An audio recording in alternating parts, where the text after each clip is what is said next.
दोस्तों जो जो गाना आप लोग जानते हैं मेरे चैनल पे होली का अपलोड हुआ है, उसका आप लोग अगर म्यूजिक लेना चाहते हैं तो संपर्क कीजिए, आपको म्यूजिक भी दिया जाएगा। ठीक है, बहुत ही कम बजट में भी दिया जाएगा। ठीक है, लेकिन म्यूजिक जो होगा वो कॉपीराइट होगा। ठीक है, क्योंकि जो गाना है उसी का मतलब ओरिजिनल म्यूजिक है मेरे पास। ठीक है, आप बिना कॉपीराइट लीजिएगा तो उसके लिए आपको म्यूजिक बनवाना पड़ेगा, यानी कि वही म्यूजिक सेम आपको बनवाना पड़ेगा। ठीक है, तो वो भी हम बनवा के आपको देंगे, वो भी आपको बहुत ही मतलब अच्छे बजट में आपको मिल जाएगा यहाँ से।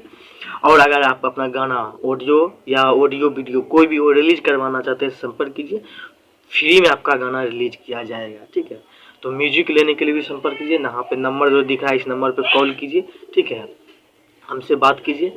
आपको अगर आप चाहते हैं कि नया वही नहीं जैसे चाहते बिना कॉपीराइट चाहिए, आपका वो चाहिए तो आपको बना के दिया जाएगा, या आपको वही वाला चाहिए जो ओरिजिनल वाला है तो मिल जाएगा, लीजिए। और आप हमसे रिलीज करवाना चाहते हैं तो मेरे चैनल से रिलीज करवाइए या कहीं से भी रिलीज करवाइए। ठीक है, तो आप संपर्क कर सकते हैं। ठीक है, तो धन्यवाद।